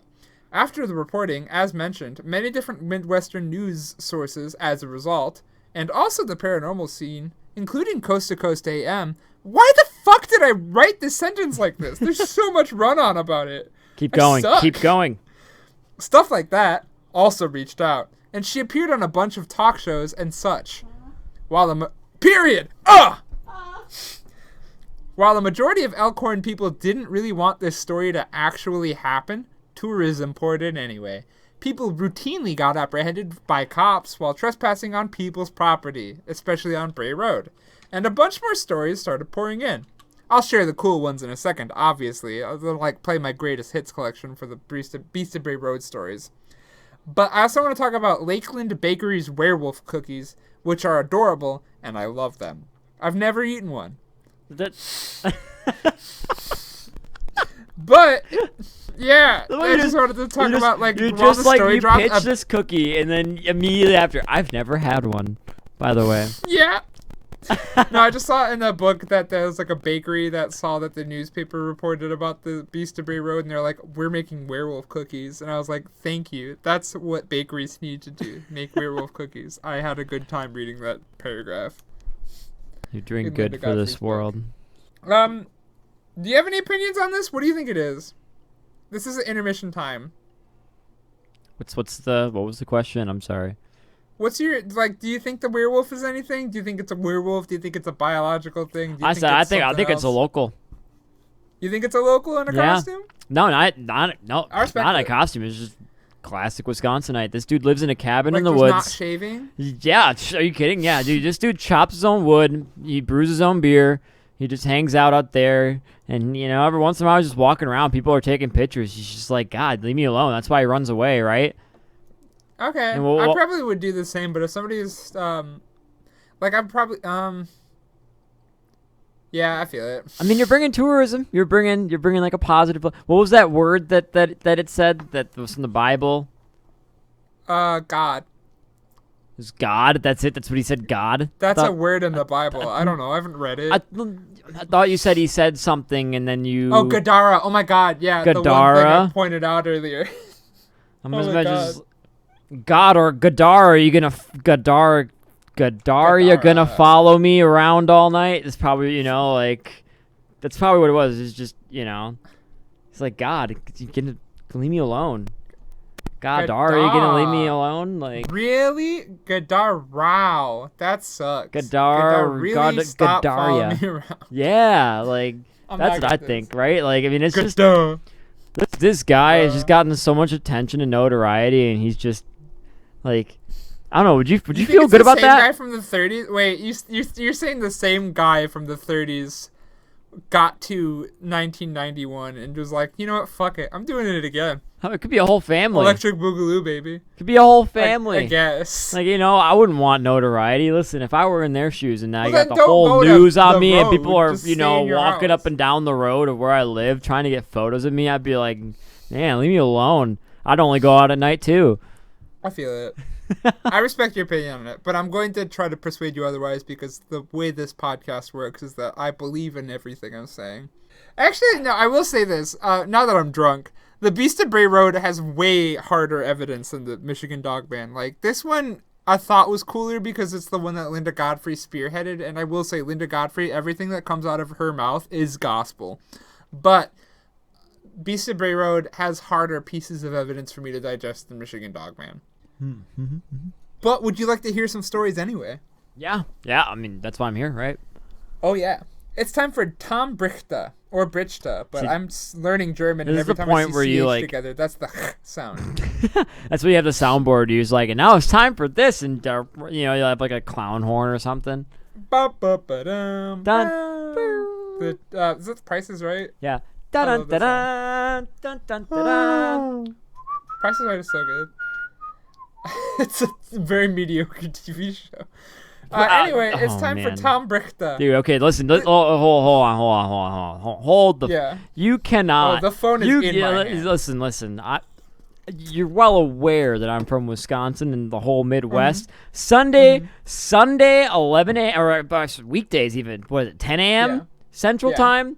Price is Yeah. Right comes on. You cannot insult the Price is Right like that and just Okay. let that. I'm not gonna let that fly. Okay. That Bob Okay. Barker, Okay. my man. Okay. That is Family one. Feud, Ride or Die. Family Feud is such a good show. Older now. Oh, both, but definitely older because I'm pretty sure Steve Harvey is a homophobe, and I am one of those. Yeah, Okay. Steve Harvey does not have the greatest public views or private I views. love the gays. Oh, However, Family Feud is a formula lit as fuck. Old Family Feud, so good. Right? Especially I love the older game shows. But I mean, also rest in peace, Alex Trebek. Oh, Jeopardy. oh my god, I love Jeopardy. Jeopardy is the best. I totally was lying to you. Jeopardy's the best. Alex Trebek is the best. Everything involved in Jeopardy is close to, like, it's as closest to perfection as any, like, art form can ever get. Jeopardy is so good. Oh my gosh! Every time I think of Jeopardy, I just imagine my parents, because my parents are like human encyclopedias.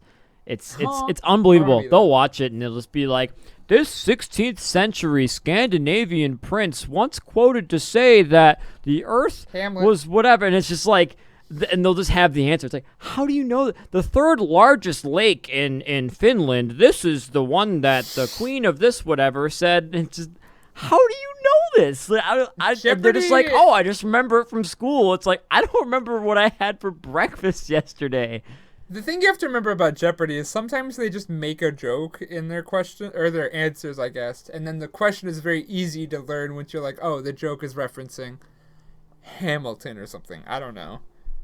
And then the answer is very easy. Maybe. And then whenever there's like a question where it's just like, this video game released by Rockstar is one of the most popular games ever since its release. It's like, oh, GTA 5 or something like that. My parents would be like, you're so makes more smart. sense. It's like, what do you mean? It's like, I mean, it's not common knowledge, but it's like, okay, like if you didn't live under a rock the last 10 years, you would know that. That's far different than knowing some like 17th century like mythic novels and like how it relates to like the geographic coordinates of some local mountain. Like, it's like, how do you even? It blows my mind every single time. I did see one Jeopardy episode where the category was about like mattresses, but the invention of them. Yeah. So any mattress related information that took place in the 1800s, it was their time to shine. And I got That's very the thing. pissed off because I was like, this is the most niche shit. That's what I'm saying. But here's the thing: like, my parents would get at least one of those questions right. So I grew up sitting on the couch watching this. It's just like, I don't even bother. Like, man, like, ever try to play Trivial Pursuit or something like that? Like, don't bother. Like, it's just, there's no point. Trivial Pursuit, I'm pretty good at Jeopardy. I just know a lot of facts, but that's like not, like, I can't get 100% of them. Yeah, I mean, you probably crushed me. I might. I'm really good at trivia. Like, I'm gonna be honest. I think I'm pretty good at trivia. I'm picking you for sure. Like, I'm very drunk. So now I'm a narcissist. I'm at like that ranting level of drunk where like any topic that comes up where it's like, no, you know what? I've got something to say. It's just like, it's a Wisconsinite, not a werewolf. Yeah. Listen, anyone who thinks it's a werewolf just hasn't been to like rural Wisconsin. All right, that's all I'm saying. In rural Wisconsin, aka Madison. Don't go. Listen, that's not rural. So you gotta go up north there, eh? Yeah, go up there to Rio or like Shaw or something, right? It's like I don't know where those places are. And very up north, probably within 10 square miles of them. It's all there up there north there, eh? It's like Upper Peninsula shit. God, we should talk about the werewolf. Yeah. Oh, hey, yeah. Yeah, that's what this. No, this is a good episode. Actually, okay, Luca. Believe it or not, people have gone on way worse tangents. I think we're making great time. We're gonna talk about Tom Brichta or Brichta. I don't care. How do you spell? This story comes from his what? How do you spell it? Brichta, or in German, Brichta.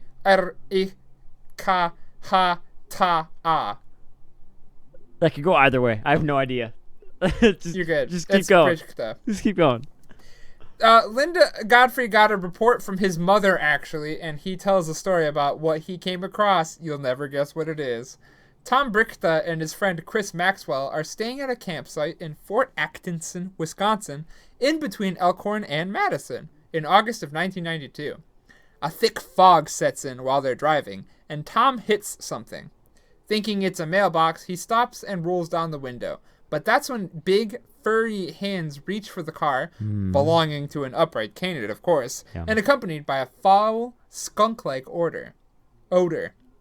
The belly of the beast was taller than the car, and its claws/fingers were long and odd-shaped, scraping away paint on his car, which Godfrey saw in person and got a picture of. They drive off. On the way back, the two pass a patrol officer and stop to report the creature. And according to Godfrey, the department also reports on receiving another call about a bear-sized creature lurking in the fog in someone's backyard. So was it a bear? Side note, oh my god, literally, I wrote this. This is in the Google Doc. Side note, Tom Brichta knows what a bear looks like, and that was no bear. The book says this 3 times. Brilliant execution. What it has to tell you 3 times. Like, no, this wasn't a bear. It was bear-like, but there's no way it was a bear. So if you say something's bear-like... Yeah, it's not a bear, apparently, because Tom Brichta knows what a bear looks like. I know Tom Brichta, because I'm from Wisconsin, and that man knows what a bear looks like.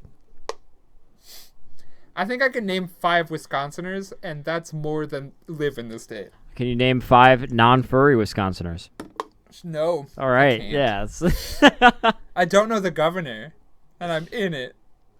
Wait, who is it?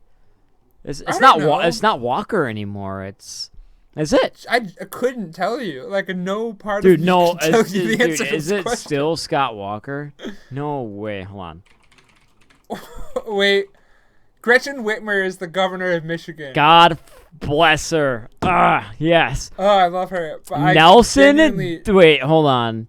The governor of Wisconsin is the highest. Tony Evers. Since when? That's 8 letters for 2 names. Proud of him. Nope, that's 9. Okay, hold on. Scott Evers Walker until 2019. Oh, wow. All right, there we go. Yeah, all right, Tony. I wonder... Okay, let's talk about werewolves again before I start talking about how Tony Evers has changed Wisconsin. Oh, he got his PhD after working as a school teacher for 7 years. Wonderful. Woo. Perfect timing. I'm actually, I'm going to say, okay, we're at 1:30 for timepiece. It's not, like, going to take a lot of time left. I think I'm towards the end of the story. But just to keep track of the time. Yeah. Anyway, I'm back. Side note. Are you ready for me to just continue on, barrel on, talk about Tom Brichta? Barrel on. Go for it. Boom. I'm full of alcohol. I'm a barrel. Dude, 2 months later, October, Brichta and a second friend this time were driving along the same road when they saw the same creature walking by a cornfield with his shoulders higher than the corn itself, strolling casually and sneering at them as they sped away. And grizzly bear. With a better look... What's up? Grizzly bear. bear? I'm telling you, it's grizzly. That's a grizzly bear for sure. Walking on 2 feet? Okay. With a better look this time, the two friends say that its fur was dark, brown, and it lacked a tail. Now, this story is vaguely prolific in terms of reports that Godfrey received and then trusted a month after the first few, but there is a loose detail. 2 days before the second sighting that Tom Brichta had, a movie producer from LA called him to investigate sightings for the film that he wanted to make, and agreed to fly out and meet up. A lot of this sort of thing happened after the first few sightings and subsequent to Linda Godfrey's first report on the thing. A lot of people wanted to kind of make movies about this. When Brichta and the producer investigated, they didn't see anything but the odd tracks of the animal and stamped down grass like somebody had lied down. So who knows if this is a shot from Brichta to get movie fame. The producer wasn't the only one to come out and try and make a movie, but this one definitely did take the effort to meet up. The guy was very skeptical, but kept leaving fried chicken out to try to lure the beast on his own accord, usually luring a plethora of any other animal, because if you leave fried chicken out, something will eat it. But another producer, a different one entirely, collaborated with Linda Godfrey on a screenplay at some point, and almost got Mick Fleetwood of Fleetwood Mac to star the beast himself, which is so funny to me. Wait. So, I mean... Fleetwood Mac singer Stevie Nicks was their drummer? The male singer, I think. Ah. No, because the male was Leslie something. I think it was. Stevie Nicks drummer. was the female singer, and then Leslie was the God bless Fleetwood Mac. It's so funny. Fleetwood Mac is so cool. But Mick Fleetwood of OG Fleetwood Mac almost was in a movie that Linda Godfrey was a part of, and as a result, he was like, "Come on, Linda Godfrey, come backstage to a Fleetwood Mac concert in Milwaukee." And then she did. So I guess they're friends now. Oh my god, so amazing. But the movie was never made. So it was very sad. Also, no other Hollywood movies were made. Oh my gosh. If I could get into like a bunch of bands from like Fleetwood Mac holds a special place in my heart. Oh my gosh. That's just what my mom used to listen to when I was in the back seat of her car, like going to like swim practice or whatever. It was always like Fleetwood Mac, Britney Spears, Michael Jackson, ABBA, like you name it. So I mean, I feel it. So yeah, Linda Godfrey's so cool. She almost made friends with Fleetwood Mac. Weird segue, but that's how I titled this paragraph, I guess, with the title Weird Segue. So the sightings are now in high double digits, but they did recede through the rest of the 90s, with a few other stories popping up in Wisconsin in general. A wife hanging up Christmas lights was approached by an enormous wolf when her husband went inside, only to go back into the woods. And this happened in 1995. Or, another woman had a wolf-like face scratch at her window one night in 1998 before retreating. The story sort of half falls into obscurity at this point, though, but Godfrey keeps collecting the stories of upright canids across the world, and across the country, mostly, though some parts of the world do send their information to her. She also appears on, a bunch of TV shows and paranormal investigation media, namely Coast to Coast AM, but then she gets on Monster Quest, Monster Hunter, and stuff like that. And she is essentially the best werewolf cryptid investigator. At this point in her life, she is deemed the expert on this in the late 90s. Everyone's like, oh, Linda Godfrey is collecting this shit, studying this shit, and she's on board with it. Linda Godfrey herself actually took a whole decade to be like, okay, there's something supernatural going on here. But for the first 10 years of her research was I'm pretty sure it's a dude in a costume, and I'm pretty sure, there's no magic going on. But now at this point in her career, there's too many parts of it that would indicate that it can't be a biological thing. There's no remains, no footprints or anything. There has to be some sort of spiritual element to it. Period. It's definitely relaxed over the years on Bray Road specifically, but now I'm just going to share a few of my favorite stories on this Wisconsin's baddie daddy. Let's hear it. Holly Hill sighting. North Milwaukee, November 2006, in the area around the Holly Hill Roman Catholic Shrine, which borders a good amount of nature. Stephen Kruger, a contractor for the Wisconsin Department of Natural Resources, was out and about on a pre-tagged deer body pickup drop. It was 1:30 a.m. on State Highway 167. Stevens gets out of his car, loading a deer that he found, when he hears something rattling it on the side. Assuming it was just the wind, he finished his job without checking and then got into his car. But then he looked into his rear view mirror and sees it. An enormous, wolf-headed, 7-foot-tall, denser and more bear-like than other beasts of Bray Road sightings, upright canid.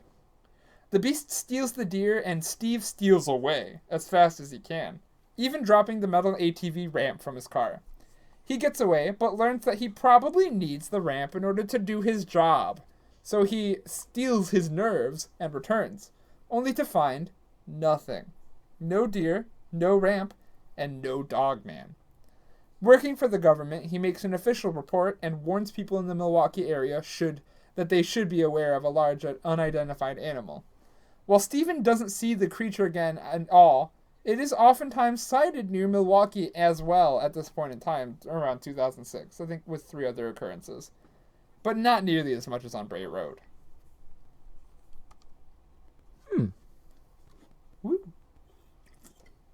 I have another story from 2006, though, if you're ready for it. I'm so ready. Boom. Verbatim. This story's short, but it took place roughly 5-ish miles away from where I am currently sitting in Fitchburg, Wisconsin, near the capital, Madison. It is September 2006, 2 a.m. A Minnesota college student was up doing his homework when he hears a strange popping, bubble wrap-like sound coming from the walls, getting more and more frequent despite Matt's attempts to ignore it. All of a sudden, thousands upon thousands of birds get startled and fly off loudly. At 2 in the morning, mind you. And that's when he feels it. The tremors of a minor earthquake. This affirms all of the weirdness for Matt as he goes back to his work. But that's when another sound pierces through the air, almost sounding like it's ringing across the whole neighborhood. A blood-curdling, murder victim scream. Thinking someone was harmed in the earthquake, Matt rushes outside. The screaming continues as he rushes out into the street, and then a car approaches behind him, shining its headlights ahead of him, and that's when he sees it. In the glow of the car. A humanoid creature with a wolf-like head. The screaming stops, and the cryptid runs off as soon as the car approaches, making it hard for Matt to parse out the details. But the car then stops behind Matt, and it turns out to be a police officer asking Matt, "Are you the one who called?"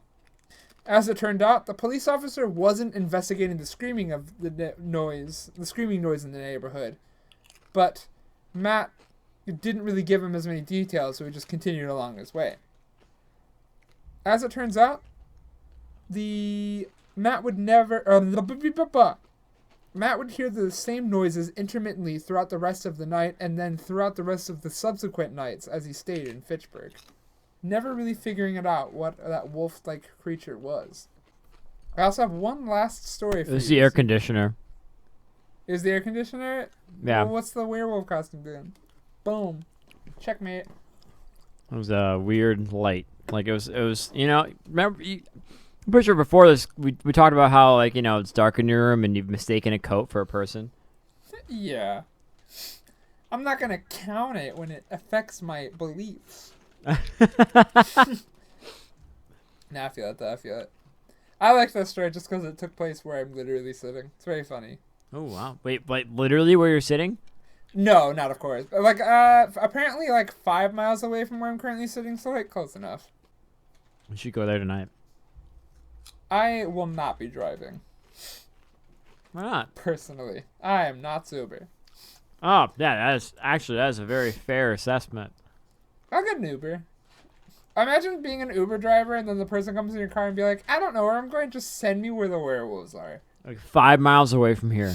I do have one last story for you in regards of the Beast of Bray Road. If you are ready for it, of course. I am. It's 2015 and also 2016. In a farmland in southeast Wisconsin, Bray Road territory, a retired math teacher started noticing weird stuff on his trail cams. What he first believed to look like crows soon resembled the shoulders and head of an upright, all-black figure. When one zooms in, of course. It's a little bit blurry. He investigates. All around his land are massive canine footprints and carefully mutilated deer carcasses. There are even some instances where deer bodies are present on the camera one moment and then completely gone and without any sign of dragging or carrying. He even saw red piercing eyes in the cornfields from time to time when he drives away at night. I actually was able to corroborate these images. A couple of them were up on a blog, but not all of the ones that they talked about, because some of them showed up in the Seth Breedlove documentary that I weren't able to find online. But it's probably just somebody's holding on to it and they didn't post it online. And I don't think he ever saw the Dogman, but he kept almost kind of seeing it in the trail cams and in the glowing red eyes in the middle of the night. And I think that's still going on to this day. Oh, I feel about. Yeah. Interesting one. I could probably share that link to you after this if you're curious. I could do it right now even. I'm down. Yeah, please do. They're not like the greatest thing in the whole world, but here's this. I don't know if you got the link, but if you did, there's just, some gentle pictures. I heard the whole, like, the ding. Woo! I guess he also saw mysterious lights in the middle of the night, just like what one would imagine a UFO thing would be, but that's a weird angle, and I'm not going to explore it. That is, however, the last story I have in this saga of the Beast of Bray Road. Do you have any new opinions at all that you would like to share at all? No, I mean, my opinions are essentially the same, that you're a fantastic human being and genuinely one of my favorite people to interact with. I can't think of a single, like, social instance in which you have been, like, within my presence where I haven't been absolutely enamored by your performance skills in every metric that is with which performance. Illy, you're so amazing also, and you have a really good energy with, like, anybody. Like, you're really good at just starting a conversation and just vibing with anybody. I always love having a conversation with you just because you have fun stuff to talk about and you know what's up. Stop. You're so cool. You're just cool. This is a podcast of love. And I want podcast of love everybody and listening cherishing. to give it to Luca because he deserves it, because it's really cool. There's a reason I did you play ukulele at my birthday party. I was like, I need Versetti here right now. I'm looking at my ukulele right now. That's just a tangent. I'm not sober. Aren't we all, dude? I'm about to play some VR chat with the homies. Oh, hell yeah. Do you want to plug VR chat? I love it. I need to find out how to set it up at a point, but probably when I get the equipment. I mean, you could play a desktop version. Yeah, that's true. I should probably do that at a point. It's amazing. You get to see all of your friends, and if you're like me, you have a VR headset, but you never use it because you're too lazy, and you would much rather use your desktop microphone and headset rather than getting in VR and dealing with the 40 frames per second. It's excellent. That's fair. 40 frames per second actually is a lot. Maybe. I don't know. Is that a lot? I mean, for VR, I think the standard's like 90. Oh, shit, really? I don't think I knew that, but that's cool. I think I've, like, said my piece. That's the werewolf story. You don't think it's a werewolf still? I'm telling you, it's a local. The local? I'll respect it. This one's harder to prove than the other one, in my opinion. And I honestly will believe it just because it propped up at the same time as the Michigan Dogman. However, it's harder for me to get it in my... like, it's harder for me to, like, latch onto this one as it is with the Michigan Dogman, especially since I, like, had a Michigan Dogman story. But, like, obviously, it would be the same thing in both places, which is why I'm, like, really into it. Probably going to do another Dogman/werewolf story in the future, but not for the next episode because I'm tapped out on it. Yeah. Me too. Werewolf time. I am... I don't know. I mean, it's 10:30, so I feel like I'll be able to survive tomorrow. But I just can just imagine me just being like, Bro, if you need to, like, chill, do the sleepy times, I'm here for it. I mean, probably not the sleepy times, because you know, I'm a degenerate and I stay up way too late, even though I have to get up early in the morning. I haven't gotten to bed before midnight in a hot sec. So I feel ya. That's how you know you're living life to the fullest, though, right? Thank you for joining me for the Beast of Bray Road. Oh, it was an absolute delight. Absolute pleasure. And I'm going to say this every episode, but every time I wrap up an episode, I like to hit it with one two-word phrase, and just a very punctual one that gives a lot of people a lot of energy. You know it. I know it. I'm going to just give it to you. Fuck you. Oh. I was expecting juicy. Oh, juicy. Okay, no, juicy's better. Juicy. Jussi. And That's how you spell it. Jussy. Yeah. Y. Juicy. Juicy. That's how it's supposed to be spelled. We're gonna break up the formula. It's juicy time. So thank you. That's right. For being 100%. juicy. We're gonna eat blackberries at the park. I also can safely say, Linda Godfrey, we did not disparage your good name. So you can watch this episode all the way through. Great job. You did it. Yay. Cool. Juicy. I mean, you might regret it, but it's worth. Not as worth. opposed to the Michigan Dogman episode. She'll love it. What's wrong with the Michigan Dogman episode, eh? I'll tell you afterwards.